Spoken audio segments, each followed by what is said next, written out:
girls, it's Kayla Rose and I'm back with a new type of video today. So today is a girls chat and chew because we're just gonna talk. We're just gonna talk today about life and a life update for me. And so the topic ranges from taking up space, food addictions, playing small, and distrust in God even after He keeps showing you He is faithful. And so today we're going to start off first with a dose of Proverbs. And this verse really speaks to my soul. And so dose of Proverbs is Proverbs 30 verses 24 through 28. And it says, "Four things on earth are small, yet are extremely wise. Ants are creatures of little strength, yet they store up their food in the summer. Hyraxes are creatures of little power, yet they make their home in the crags. Locusts have no king, yet they advance together in ranks. A lizard can be caught with the hand, yet it is found in kings' palaces."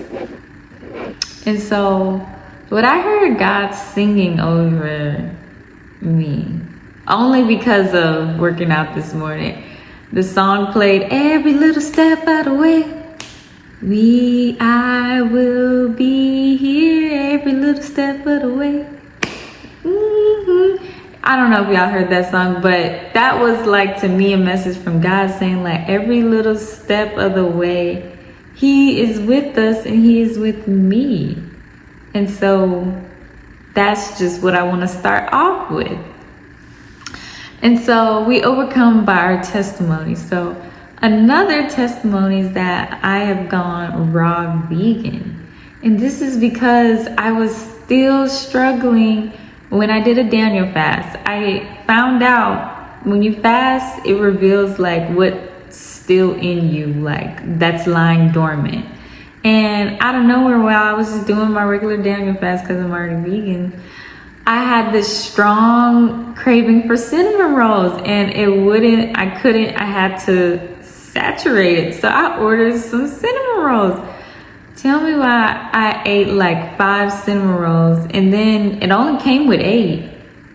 So I binge ate the cinnamon rolls, and then later that night I'm like, well, I already done did it. So I might as well just, because I already felt bad about myself. I already was like, wow, I just really went there. Who does this? And how does this even occur? Even though that was the wrong mindset, it's just, when you binge eat, you just feel like gross. And you feel like, why do I even bother trying to stick to what I know is good for me? So, but that was a horrible mindset, because then that night I realized like I have the power to say no to everything. But anyways, back to the point. The point is, from there I was like, wow, I really still got this in me, this like food addiction or binge eating disorder. And so this is why like a podcast, a word for somebody, having the right people that you immerse yourself in, like be careful who has your ear.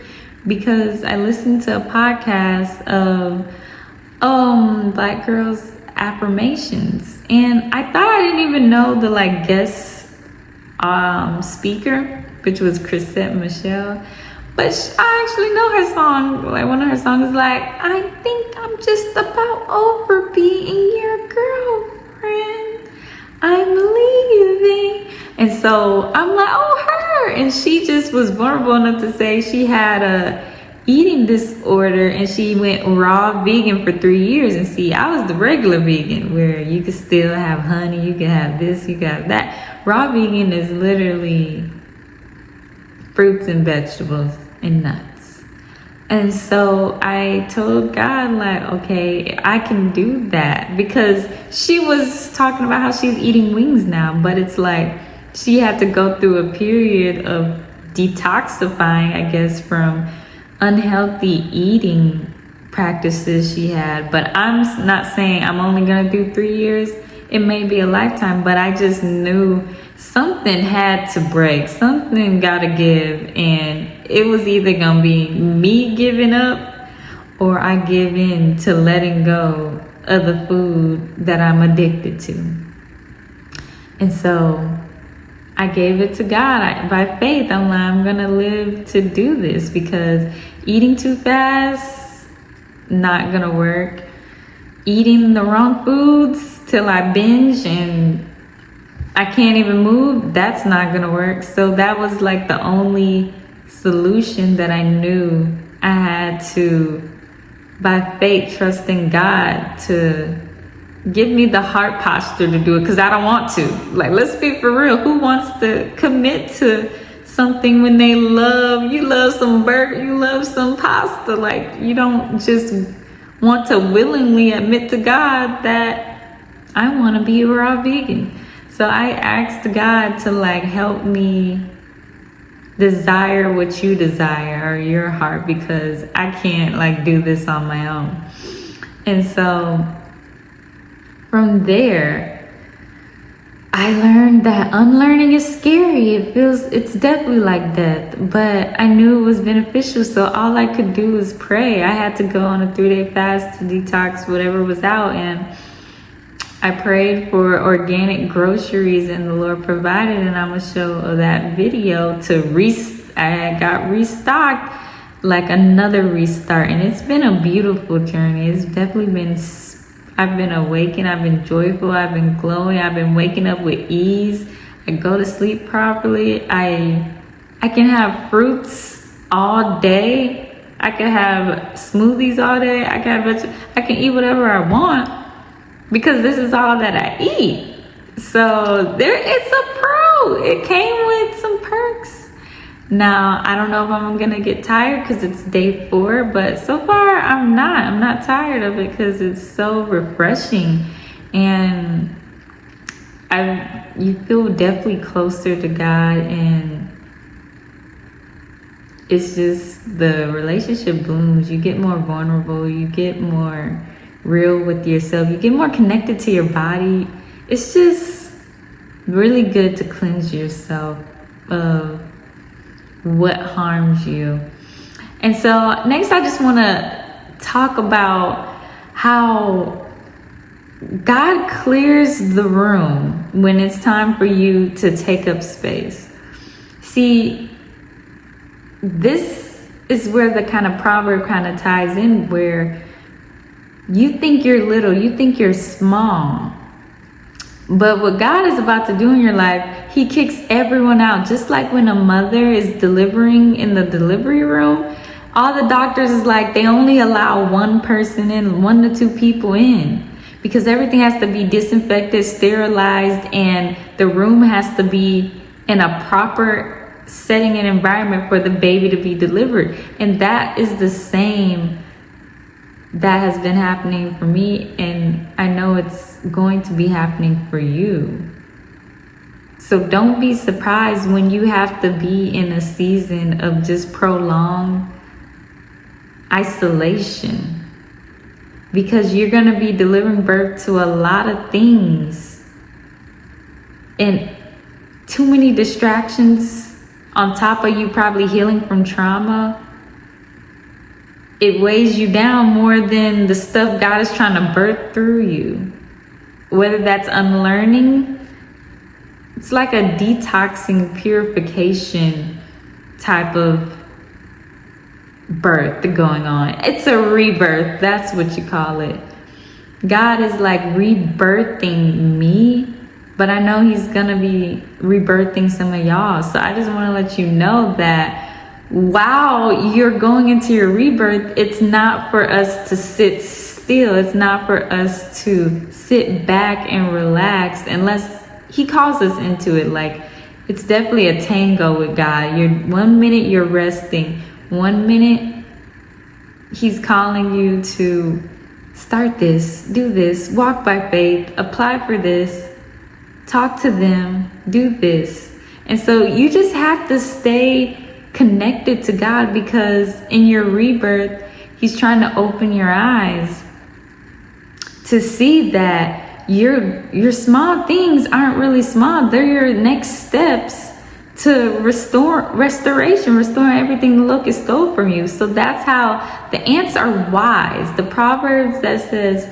the ants are extremely wise because they're small, yet they store up their food in the winter. It means you're working now so that it will produce fruit by the winter.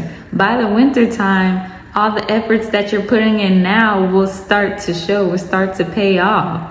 And whether that winter literally means this winter, it might be the beginning of next year, but you never know. It's God's appointed time, but the little steps of unlearning and relearning all account towards it paying off in the end. So do not despise the journey of becoming. Do not despise the small beginnings, because that's what takes you to the mountaintop. No one just lands there. It's all those small moments where you said, yes, God. All those small moments where you prayed at 5 a.m. or 12 a.m. All those nights you said no to what no longer serves you. And so, yeah, back to the reason of how this all ties together is that whether we eat or drink, it should all be for the glory to God. And also I learned in 1 Corinthians 8:13 that if I do something, I would not want to make my brother or sister fall. Like what I do, it's called integrity. Like it's just similar to like a baby. A baby's gonna do what you do. So I want to make sure I'm right within, because people will do what they see you do and justify it. And if God is against binge eating, gluttony, then you have to give. You got to give it to God. And He gives something better in return, which is good health, mentally, physically, emotionally, spiritually, and the foods that make your hair grow long, make your skin glow, make your zest for life come back. It's like comparison to a resurrection. So I just want people to know that God is still delivering. No matter how many times you fall back into that trap, because I feel like I kept falling back into this cycle with food, and it's like, what is it? Why can't I shake this? But ever since going fully raw vegan, it has been life-changing, and I just love the fruits and the smoothies, even with vegetables. Now the veggies, we're working on recipes, so stay tuned. But I just want y'all to know that just because you perceive yourself as little, or taking that step of just creating an account on any platform, posting one picture, all these small little steps, God is pleased. God is attracted to the small things, as we see in this dose of Proverbs. All these creatures are little. And in fact, in 1 Corinthians, it also says God chooses the despised things. He chooses the little things to shame the world and the wise and prudent people in this world, to show that He is God and God alone. So He's attracted to your small little start, your small podcast, your small, you know how people say, oh, look at your little small business. No, God is attracted to your small business. So I love you guys. And I just want you guys to take your time and don't give up on unlearning and relearning, and invest in doing what you have to do, because my lifestyle is what I have to do to be best for me, but it may not look like that for you. Take that up with God.